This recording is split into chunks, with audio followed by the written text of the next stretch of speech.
John Williams, Collected Writings. This is a Library of America book, and like all Library of America books, it has a cloth binding, and this treatment on the side here, which is actually tactile, sort of feel that. Although I don't usually do this with my books, I do it for the video every now and then just to show that the spine doesn't break when you open it up.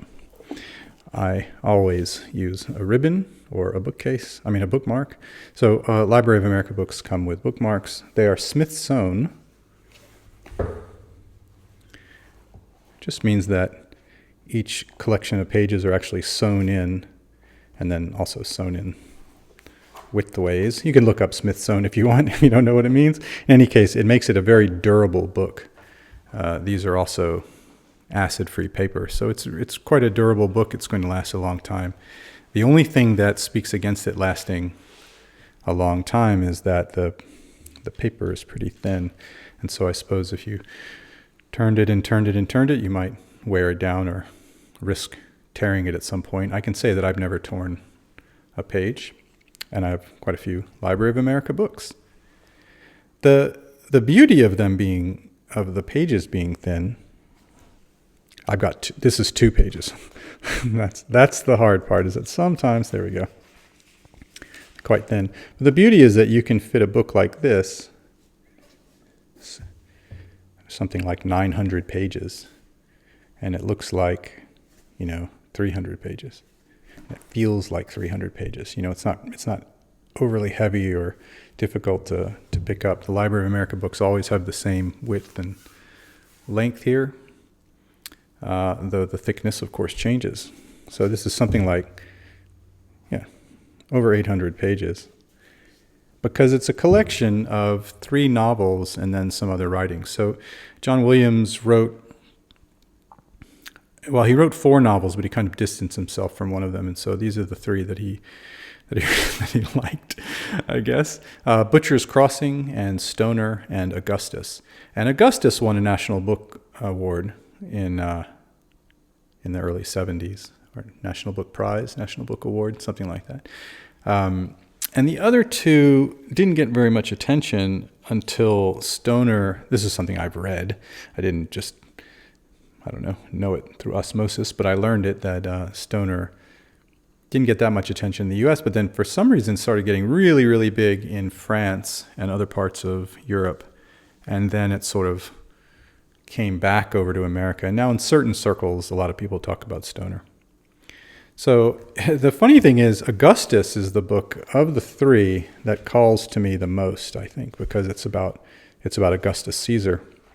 And I'm always interested in Roman history, but I haven't read that one yet. I read Butcher's Crossing and I read Stoner. So at some point I have to get to Augustus, which is an epistolary novel. That is, it's written in the form of supposed letters and other writings by the main characters in the story. So I don't know.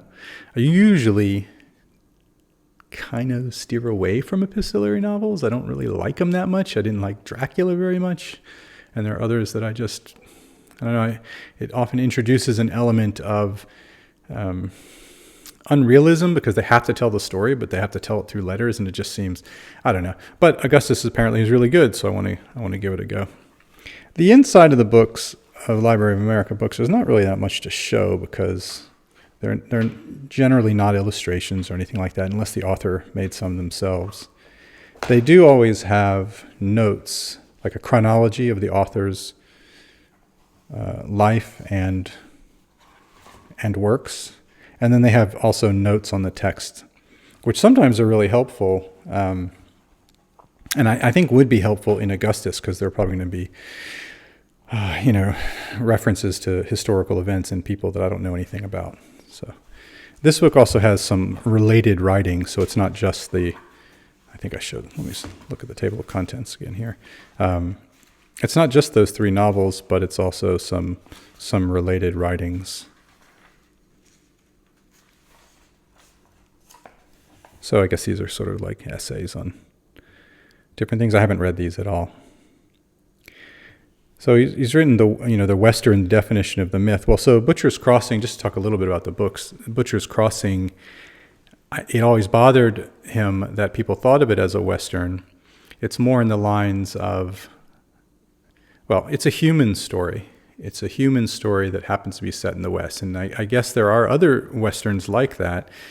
He didn't want this to be a niche kind of, you go buy a Western and it sort of follows a pattern. It doesn't really follow a pattern. It's sort of one of the first kind of almost anti-Westerns. It's about the fading days of the buffalo market, where people would go out and just slaughter thousands of buffalo for the hides, leave the buffalo to rot.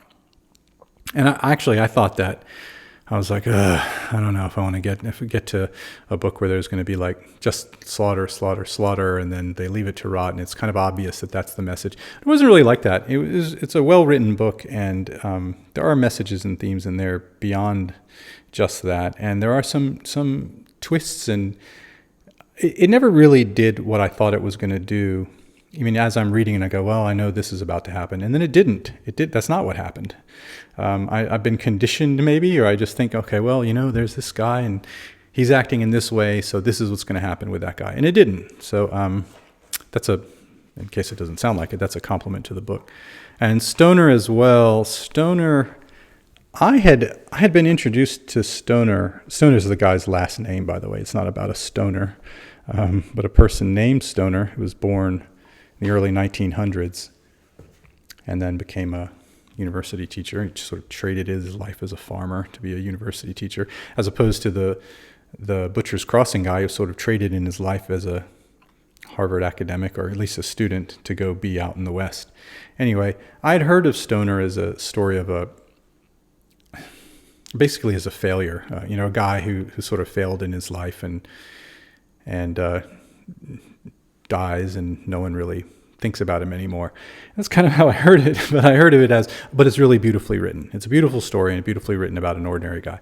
And it isn't really like that, or to the extent that it is like that, it's about a guy who can find peace and a sort of happiness in a life that maybe didn't bring all the things that he thought that it might.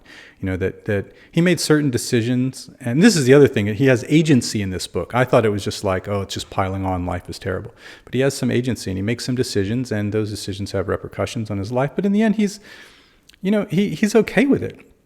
And I've always kind of been a person who thought it's best to say, well, when I was a young kid, and I thought, well, at some point I decided it's actually okay to be an ordinary person. I mean, you can be extraordinary in your tastes and your personal pursuits, but to have a career, just an ordinary career, and then you have an ordinary place to live, and you have a couple of kids if you want them, and if you don't, then you don't, and you don't actually have to set the world on fire.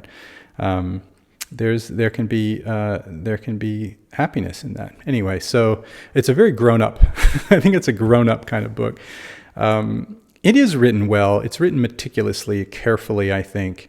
But there were actually a couple of times, and I don't have any examples, when I thought that in Stoner in particular, not so much in Butcher's Crossing, but in Stoner, where some of the words that he used I thought were kind of almost funny, like in a way he didn't mean them to be funny. I mean, he used some adverbs that I thought were a little bit silly. Gosh, I don't have any. I can't think of an example, so this is not a very good story. So we'll just leave it there.